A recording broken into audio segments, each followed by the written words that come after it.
Recording in progress. Hallelujah. Hallelujah. Hallelujah. Shabbat Shalom. Shabbat Shalom. It's Shanquilla or Shanquilla Carter, One Vision Ministry. Today I want to talk about wife swap. Um, hey Leah. So many of us have read the text dealing with Yitzhak or Isaac and his wife and how his sons Yaakov or Jacob and Esau basically came to odds because Yaakov had tricked Isaac or Yishak out of the birthright or the blessing or the passing down of the covenant that was supposed to be for Esau. And so with that, Esau planned to kill Yaakov. And knowing that his mom said, hey, okay, let me do something. Let me figure out a plan. And so in the plan that was figured out, she was like, okay, let me send him back to the land of Abraham, to Haran, so that he can find a wife, seeing that Esau had started taking wives of the land of Canaan, and they didn't want that to happen for Yaakov or Israel. That's what his name ended up being, but Jacob or Yaakov. So they sent him back to Haran, where he was to find a wife. So the 66 books or the Tanakh in Genesis has a little bit on it, but I want to go to the book of Yasher and I want to talk about a wife swap. I want to talk about Hey Leah. Abba Yah, I thank you for this day. I thank you for this time of reading. May those that have questions ask them in the comments. May this time of reading be something that adds to people and does not add any strife, but adds to them comprehension. May we overstand your word as we understand you. Hallelujah. Shabbat shalom. All right. So let me get to this text. Let me go ahead and get started. We're going over here to Yasher or Jasher 30. There's no such thing as chapter and verse in most of these writings when they were originally written. But of course, to give us better grasp and allow us to separate it better, they added chapter and verse. So let's get over here. So it says, and Yaqub, I'm going to try to pronounce it more towards the real way it was pronounced. Of course, you can see it says Jacob, but I'm saying Yaqub. I won't be saying these words right here that the pointer is on either. I'll be saying the more Hebraic term. Um, I get my audience may be broader than that, but I'm more focused on an audience of Hebraic people.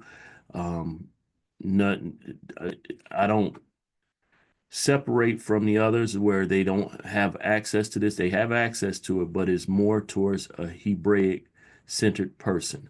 So let me keep going. And Yaakov went forth, continuing his road to Haran, and he came as far as Mount Moriah. And he tarried there all night near the city of Luz. And Yahuwah appeared there unto Jacob on that night. And he said unto him, I am Yahuwah El of Abraham, and the Yah or mighty one of Isaac or Jitshak, thy father. The land upon which thou liest I give unto thee and thy seed. This is a covenant. And behold, I am with thee, and will keep thee wherever thou goest, and I will multiply thy seed as the stars of heaven. Be fruitful and multiply is the first commandment given in Genesis. And I will cause all thine enemies to fall before thee. He'll have dominion. And when they shall make war with thee, they shall not prevail over thee, and I will bring thee again into this land with joy, with children, and with great riches. And Yaakov woke from his sleep, and he rejoiced greatly at the vision which he had seen, and he called the name of that place Bethel. And Yaakov rose up from that place quite rejoiced, and when he walked, his feet felt light to him for joy. And he went from there to the land of the children of the east. The children of the east are Abraham's children through Keturah. And he returned to Haran, and he sat by the shepherd's well. And he there found some men going from Haran to feed their flocks. And Yaakov made inquiries of them, and they said, We are from Haran. And he said unto them, Do you know Laban, the son of Nahor? And they said, We know him. And behold, his daughter Rachel is coming alone to feed her father's flock. Who is Laban? That's the brother of Rebekah. Nahor, I do believe that's Abraham's relative, or I can't remember. Let me keep going though. Whilst he was yet speaking with them, Rachel, the daughter of Laban, came to feed her father's sheep, for she was a shepherdess. And when Jacob saw Rachel, the daughter of Laban, his mother's brother, he ran and kissed her, and lifted up his voice and wept. She was beautiful, beautiful in shape, beautiful in face. I'm gonna say shape again. Her figure was awesome. It was immaculate. And Jacob told Rachel that he was the son of Rebekah, her father's sister. And Rachel ran and told her father. Jacob continued to cry because he had nothing with him to bring to the house of Laban. He didn't have a bride's price for this woman. And when Laban heard that his sister's son Jacob had come, he ran and kissed him and embraced him and brought him into the house and gave him bread, and he ate. And Jacob related to Laban what his brother Esau had done to him and what his son Eliphaz had done to him in the road. Esau, his son Eliphaz. Esau already had children by Canaanite and all the other women, but anyway. And Jacob resided in Laban's house for 1 month, and Jacob ate and drank in the house of Laban. So he in this man's house, but does it say he knew or recognized the rest of the household or everybody that was in there? No, it does not. And afterward, Laban said unto Jacob, Tell me, what shall be thy wages? For how canst thou serve me for naught? And Laban had no sons, but only daughters. And his other wives and his handmaids were still barren in those days. And these are the names of Laban's daughters, which his wife Adonai had borne unto him. The name of the elder was Leah, and the name of the younger was Rachel. And Leah was tender-eyed. In some texts it says starry-eyed, but she basically had a lazy eye. She had a figure just like her sister.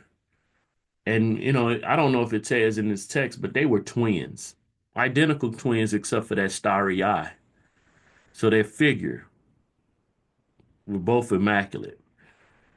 Maybe I'm adding to it, but let's see. But Rachel was beautiful and well favored, and Jacob loved her. And Jacob said unto Laban, I will serve thee 7 years for Rachel, thy younger daughter. And Laban consented to this, and Jacob served Laban 7 years for his daughter Rachel. So you would think that he had, knew about Leah, but this man, the way it sounds to me, he was so focused on Rachel, he wasn't paying no attention. So keep on going, because this is all up in Genesis that he sought after Rachel and that he did the 7 years. So he in this man house, so he should be able to see some of this stuff. He should be paying attention. But I don't know. I don't know. I've been stupid in so-called lust or love at a time in my life where I didn't pay attention to details myself. So I can't really speak indifferent towards this man. And in the second year of Yaakov's dwelling in Haran, that is, in the 79th year of the life of Yaakov, he was 79 years old. In that year died Eber, that's where name Hebrew comes from, but anyway, the son of Shem. He was 464 years old at his death. And when Jacob heard that Eber was dead, he grieved exceedingly, and he lamented and mourned over him many days. And in the third year of Jacob's dwelling in Haran, Basmath, the daughter of Ishmael, the wife of Esau, bare unto him a son, and Esau called his name Reuel. And in the fourth year of Jacob's residence in the house of Laban, Yahuwah visited Laban and remembered him on account of Jacob. So this, I've had a discussion with somebody, and I'm gonna kind of be going off a little bit. Say at this time Laban was a thousandaire, so he had $100,000 at this time. That was his total wealth, $100,000. And then Yah remembered him because Jacob's in his house. Said, and then sons were born unto him. So Laban started having sons now. You already just seen that Jacob is already 79, so he up in age. And now Laban started having sons. And his firstborn is Beor. His second was Elib. And the third was Cherash. So this is his fourth year of service. And Yahuwah gave Laban riches and honor, sons and daughters, and the man increased greatly on account of Jacob. So now this thousandaire, just for instance, has become a millionaire. You had 100,000, but you add 900,000 more. Now you got children and everything like that due to Yaakov being there. This is my own thinking. So I'm not trying to add to the scripture, but just think on this. And Yaakov in those days served Laban in all manner of work in the house and in the field, and the favor of Yahuwah was in all that belonged to Laban in the house and in the field. And in the fifth year died Jehudith, the daughter of Beri, the wife of Esau, in the land of Canaan, and she had no sons, but daughters only. And these are the names of her daughters which she bare to Esau. The name of the elder was Marziph, and the name of the younger was Puith. And when Jehudith died, Esau rose up and went to Seir to hunt in the field as usual. And Esau dwelt in the land of Seir for a long time. And in the sixth year of Esau, in the sixth year, Esau took for a wife, in addition to his other wives, Alibamah, the daughter of Zebeon the Hivite, and Esau brought her to the land of Canaan. And Libamah conceived and bare unto Esau three sons, Yaush, Yolan, and Korah. And in those days in the land of Canaan there was a quarrel between the herdsmen of Esau and the herdsmen of the inhabitants of the land of Canaan. This really ain't got nothing to do with my story, but I'm going to finish reading it because I don't want to skip over anything. For Esau's cattle and goods were too abundant for him to remain in the land of Canaan in his father's house, and the land of Canaan could not bear him on account of his cattle. And when Esau saw that his quarreling increased with the inhabitants of the land of Canaan, he rose up and took his wives and his sons and his daughters and all belonging to him, and the cattle which he possessed, and all his property that he had acquired in the land of Canaan, and he went away from the inhabitants of the land of Seir, and Esau and all the belonging to him dwelt in the land of Seir. But from time to time Esau would go and see his father and mother in the land of Canaan, and Esau intermarried with the Horites, and he gave his daughters to the sons of Seir the Horite. Esau was all over the place.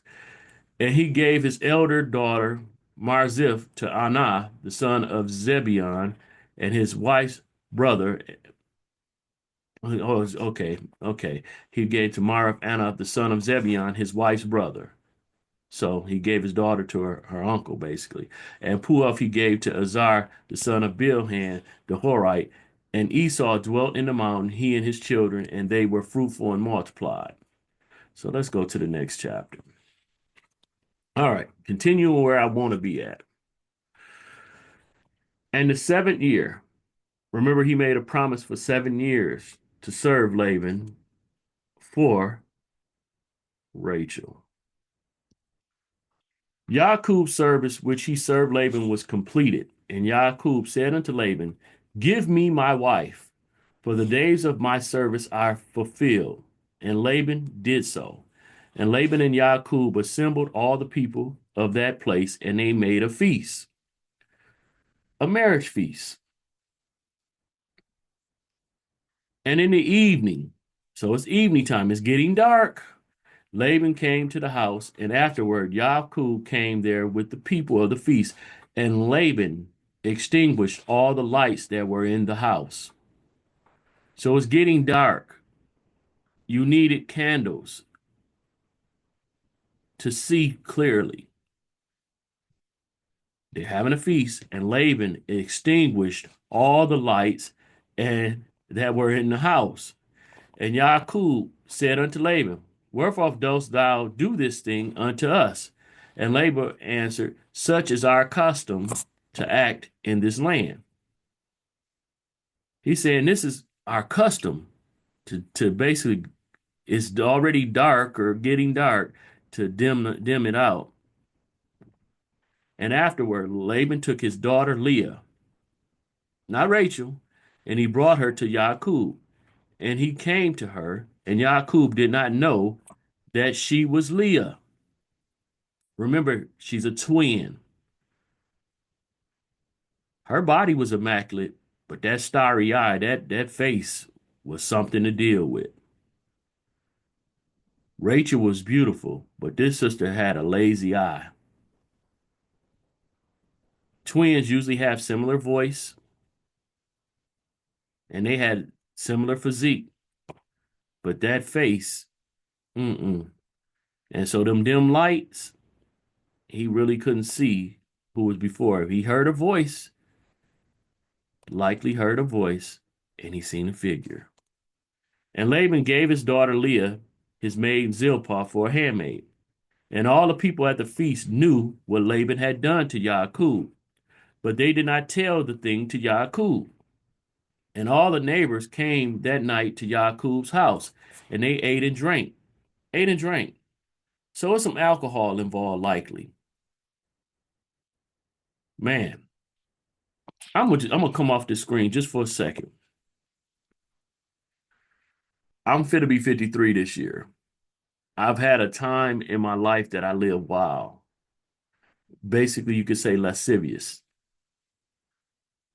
Times that when intoxication was a norm for me.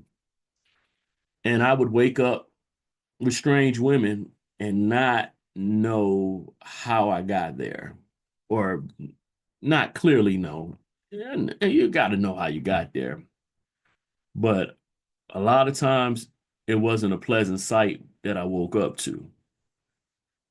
Um, I don't know what made me take this person or whoever it was home with me, or but my conscious mind say I would have never made that decision, because I'm like, whoa, whoa, hey Leah, you know, they was trying to give him a heads up, but let's get back to the text.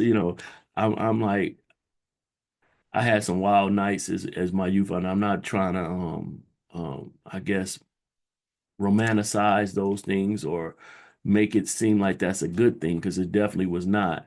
But when you're intoxicated, you really can't make proper judgment. That's one of the reasons why it speaks of you know, you know, you can drink, but you should be sober.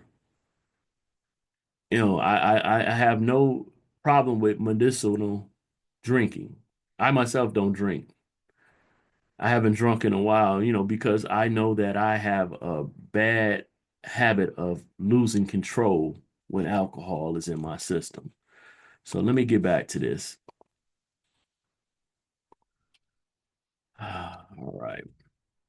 And all the neighbors came that night to Yaqub's house, and they ate and drank and rejoiced, and played before Leah upon timbrels and with dances. And they responded before Yaqub, Hey Leah, hey Leah. See, he might have thought that was some sort of praise, but they were acknowledging Laban's daughter. Hey Leah, Leah, Leah. Yaqub again was told that this was a tradition or something, so he didn't know what was going on. He didn't know that they was acknowledging Leah, but they were. And Yaqub heard their words, but did not understand. He didn't comprehend their meaning, but he thought such might be their custom in this land. And the neighbors spoke these words before Yaqub during the night, and all the lights that were in the house Laban had that night extinguished. So again, it was dark. It was not, the lights were very dim. So you could see a figure of somebody, but you could not really see the fullness of them.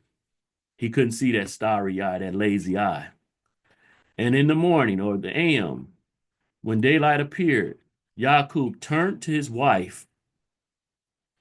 Oh, snap! And he saw, and behold, it was Leah.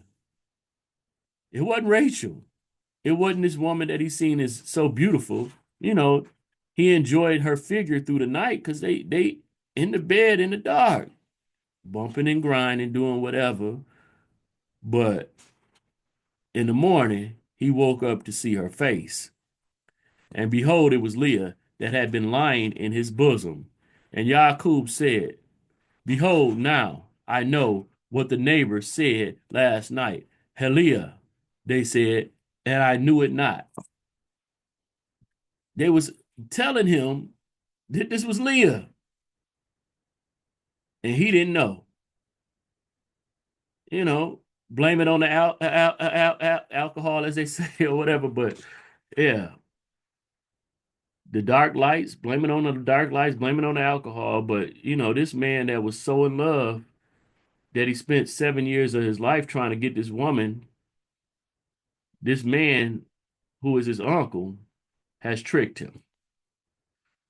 He swapped wives with him. He got Leah instead of Rachel. He got the lazy-eyed body. You know, I'm like, right now, you got a lot of men that go after these, big butts with a smile. But them faces be, well, she got a butter face. Everything is beautiful but her face. But anyway, let me stop trying to be humorous, but people think I'm serious all the time, but nah, that ain't it. And Yaqub called unto Laban and said unto him, What is this that thou hast did unto me? Surely I served thee for Rachel. Why didst thou deceive me and didst give me Leah? You know, I wanted the new ride, and you gave me this hoopty. No, let me stop.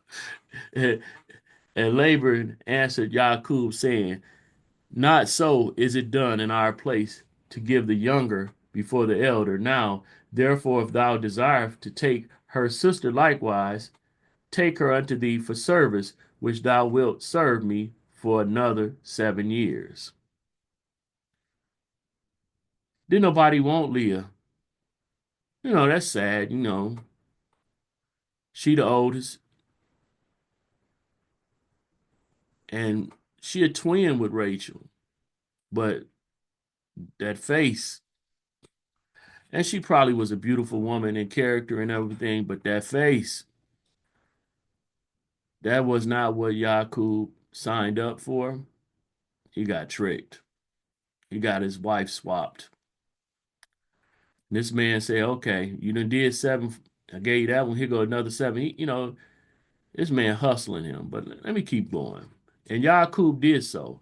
And he also took Rachel for a wife, and he served Laban 7 years more. And Yakub also came to Rachel, and he loved Rachel more than Leah. And Laban gave her his maid Bilhah for a handmaid. Of course, he gonna love the woman that he really wanted. And so many people use this and say, see, polygyny wrong. They use this against polygyny, because they said that man didn't even want that other woman and stuff like that. But again, look at what the father, the father had no problem giving this man, this honorable man, both of his daughters. Leah would have probably been in his house forever, unmarried, but now she has a husband. This father, yeah, he tricked this man. He swapped out wives, but did he do his daughter a disservice? He did Rachel a disservice, but Leah would have likely been his responsibility forever and never married if not for this. Probably never would have even had any children if not for this. That father, though in deception, his oldest daughter, did he show her love? I don't know. I'm like that deception and everything. I'm like, I just want people just to kind of think on this a little bit. The aspect of a father and your oldest daughter basically not being chosen. Yeah, he tricked this man to have her chosen. And it came, kind of, at the harm towards the younger daughter. But both of them end up with the good man, the same good man, but a good man.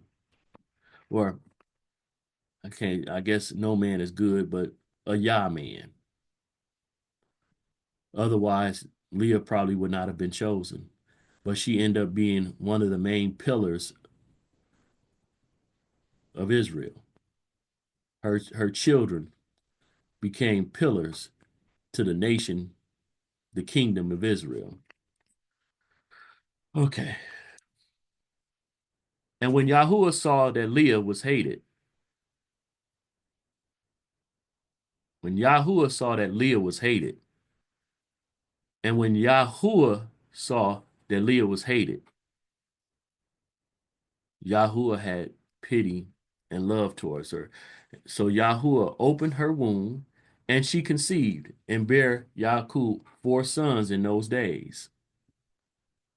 And these are significant sons. First son, and these are the names: Reuben, Simeon, Levi, and Yahudah. Levi and Yahudah should stand out in the ears of most. You have the priesthood and you have the kingdom, the king and the priests right there. They came from the womb of Leah, the first wife, the one that wasn't loved, the one that was hated, so called.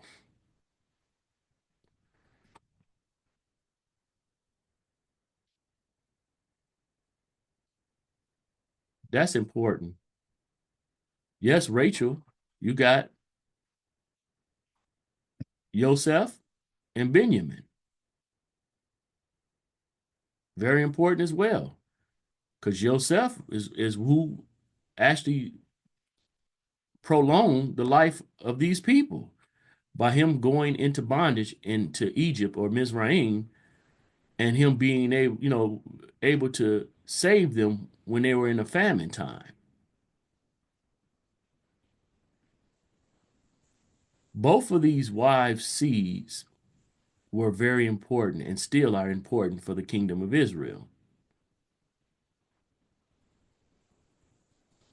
This thing that many look at negatively, they don't look at the aspects of it of benefit that came out of it. Leah would not have likely ever had a husband because was nobody choosing her starry-eyed, her lazy eye self, beautiful body and all. She wasn't getting chosen. The younger sister people were seeing and wanting, but they weren't choosing her. The daddy had to trick Yaqub into marrying her. All right. And these are their names: Reuben, Simeon, Levi, and Yehuda or Judah. And afterward, and I mean she afterward left bearing, so she had no more children.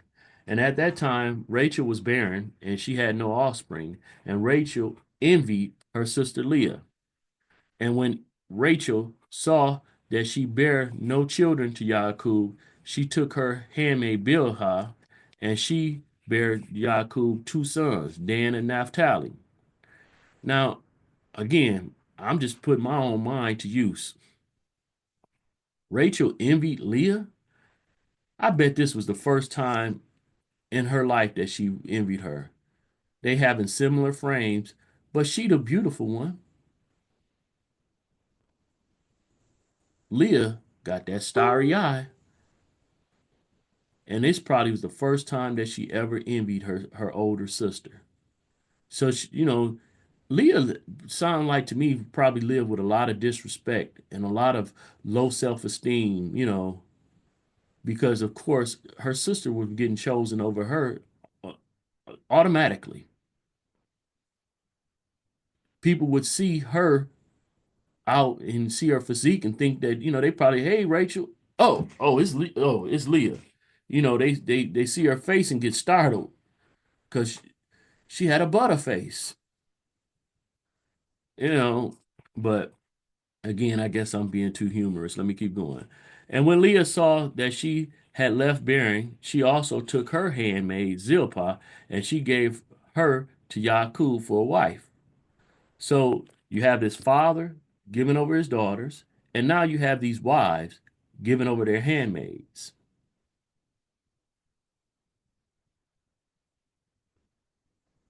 Over and over, you're seeing that polygyny is not always the product of the man's lust.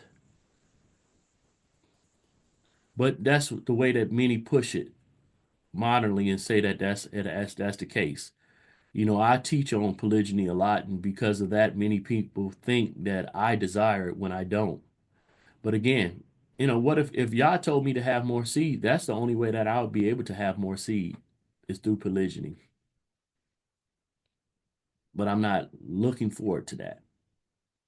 I want my son to, add to my stock. I have a grandson. Want, because of course most people don't get it. My daughter's having children is not adding to my stock, but adding to their husband's father's stock. The father, the patriarch, my bloodline comes through my son.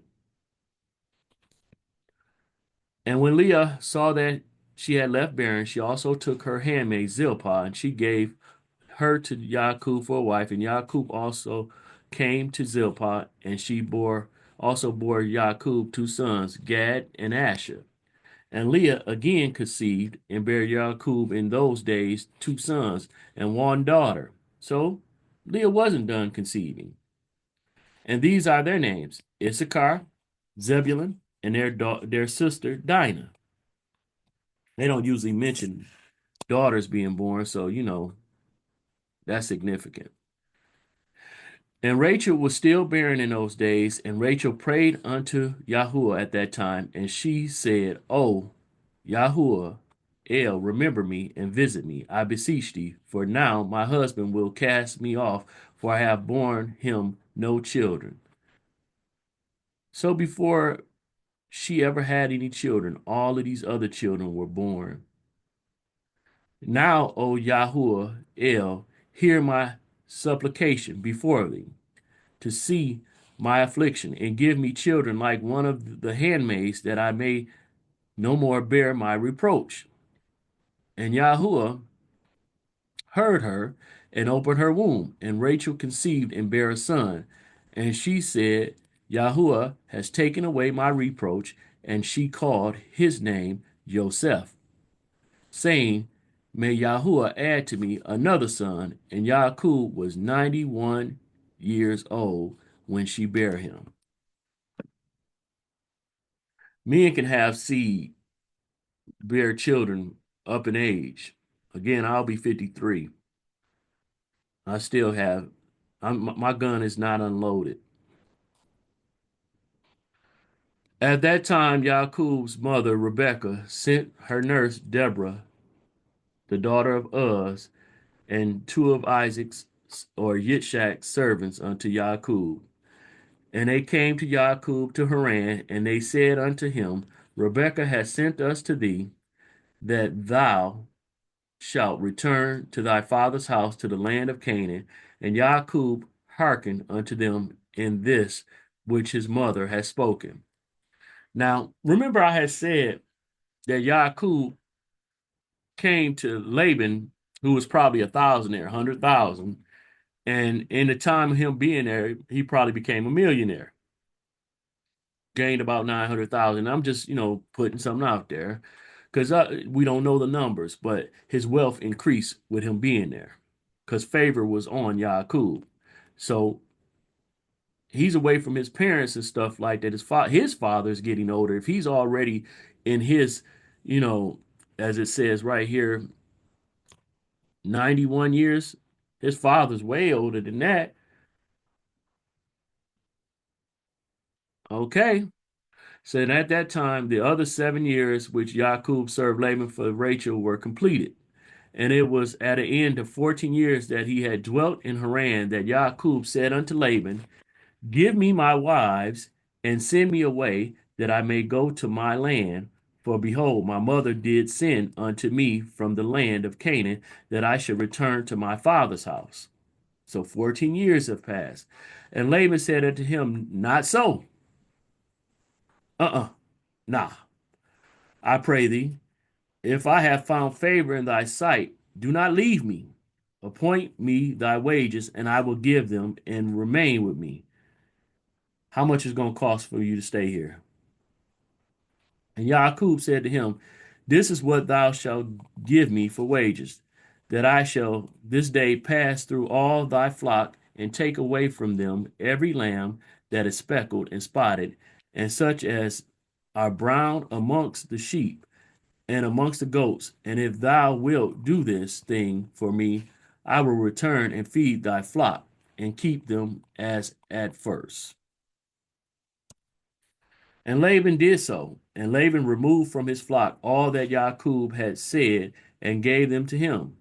And Jacob placed all that he had removed from Laban's flock in the hands of his sons, and Jacob was feeding the remainder of Laban's flock. So again, he's increasing his wealth, but Laban is still rich at this time. And when the servants of Isaac, which he had sent, or he had sent unto Jacob, saw that Jacob would not then return with them to the land of Canaan to his father, they then went away from him, and they returned home to the land of Canaan. So they went back. And Deborah remained with Jacob in Haran, and she did not return with the servants of Yishak to the land of Canaan. And Deborah resided with Jacob's wives and children in Haran. And Jacob served Laban 6 years longer. So he up at 20 years now. And when the sheep brought forth, Jacob removed from them such as were speckled and spotted, as he had determined with Laban. And Jacob did so at Laban's for 6 years. And the man increased abundantly, and he had cattle and maid servants and men servants, camels and asses. So when Yah said he was going to bless Jacob, oh, he show favor to Jacob. Oh, he was showing out. But again, Laban was gaining wealth, but of course, Laban forgot that he started off as a thousandaire because he used to now having it like that. Yaqub had 200 drove of cattle, and his cattle were of large size and of beautiful appearance, and were very productive. And all the families of the sons of men desired to get some of the cattle of Yaqub, for they were exceedingly prosperous. The cattle, now that he has separated to himself, is starting to look like something serious, and people are getting envious of it. Even Laban probably got a problem with this. And many of the sons of men came to procure some of Yaqub's flock, and Yaqub gave them a sheep for a manservant or a maidservant. So he started trading off his his his his cattle for servants, and for an ass, a camel, or whatever Yaqub desired from them, they gave him. He's starting to barter. And Yaqub obtained riches and honor and possessions by the means of these transactions with the sons of men, and the children of Laban envied him of this honor. So Laban's sons are starting to, gain in age. They about teenage age now. And they seeing this. They're like, man, this dude is getting wealthy in our father's house. And in the course of time, he heard the words of Laban's son, saying, Yaqub has taken away all that was our father's, and of that which was our father's has he acquired all his glory. See, they didn't know their daddy as a thousandaire. They knew their daddy as a millionaire, not realizing it came by the hard work of Yaqub. And Yaqub beheld the constantness of Laban. See, his sons getting upset. Now he's starting to get upset, and of his children. And behold, it was not toward him in those days as it had been before. And Yahuwah appeared to Yaqub at the expiration of the 6 years and said unto him, so his 6 years, and this is a seventh year coming, a Sabbath year, you might as well say, a jubilee, or arise, go forth out of this land and return to the land of thy birthplace, and I will be with thee. He stayed longer. He honored his deal. And Yaqub rose up at that time, and he mounted his children and wives, and all belonging to him upon camels. And he went forth to go to the land of Canaan to his father Yishak. And Laban did not know that Yaqub had gone from him, for Laban had been that day sheep shearing. And Rachel stole her father's images. Now, why is she going to steal his idols? And she took them and she concealed them upon the camel upon which she sat, and she went on. See, I think I'm going to end this here. But this is something that maybe y'all should look into and finish reading because it's a good read. But still, and so, this man brought Laban from a thousandaire to a millionaire, you might as well say, just using that as an example. And when he left, he still was more than a thousandaire, but he wasn't that multi-millionaire no more. So he was upset. He wanted him to come back, and he like, you took my daughters, took the children, all this stuff for me. But abundance came to his house through Yaqub. He remembered that he tricked this man to marry his older daughter. This man who he had promised his younger daughter. But he like, you took my daughters from me. No, you gave them. Because he didn't even want the first one that you married him to. But you didn't want her either. Because she was a burden to you. Because you was going to have to take care of her as a father was supposed to do. She's going to be a responsibility because wasn't nobody looking to marry her. Yeah, she had a body on her, but her face was busted. And I know that sounds cold and stuff like that, but men do get attracted to women by what they see. Nowadays, people see a big butt, and that's good, and they cool with that. But is that cool for marriage, or they just want to lay with her? See, in that our culture, original culture, it wasn't no just laying with nobody. You couldn't do that. No, you had to marry him. So she wasn't a marrying type in most people's eyes. Even her own father knew that. That's why he dimmed the lights. He swapped her because he knew that ain't what that man wanted. Pulled a wife swat on him, and they tried to warn her, hey, Leah. They tried to warn that man, but that man was drinking, partying, and he was ready to get down with his wife. It wasn't no lights like we have now. There weren't no street lights. When it was dark, dark, to the point you couldn't really see, but he could touch on her and feel her. So hey, he had her in his bosom. Remember, she felt good, and he woke up and she didn't look good. She felt good, but she ain't look good. He got bamboozled. He got tricked. Hey, the father said, hey, you can have the other one that you want to, but you got to work for it. So he had two wives. He didn't seek two wives. Then he ended up getting handmaids. They say, well, he didn't want that or whatever, and people still want to make polygyny into a sin. And it's like, no, not. But again, I'm looking at something that most people keep ignoring. That father had a daughter that was not wanted. And though he did a disservice to his younger daughter, he kind of did a service towards his older daughter. He got her married. And regardless to them saying that Yaqub didn't love her, Yaqub took care of her.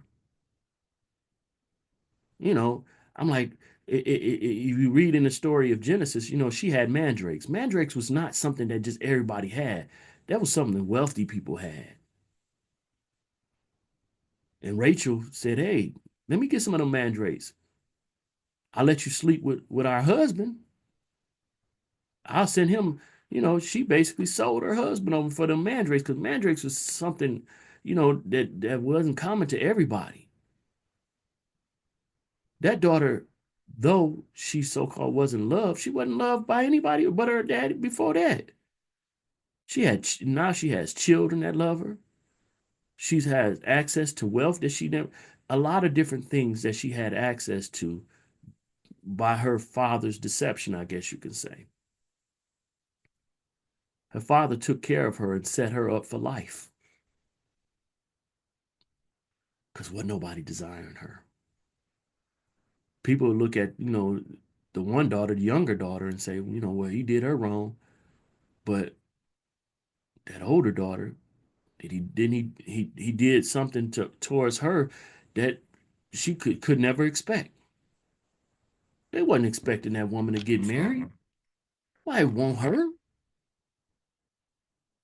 But now she has somebody that came into her multiple times to have seeds, and she basically has a name amongst our ancestry forever.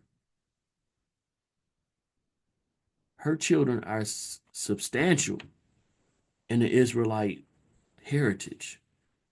Levi being the priesthood and Yahudah being the kingdom.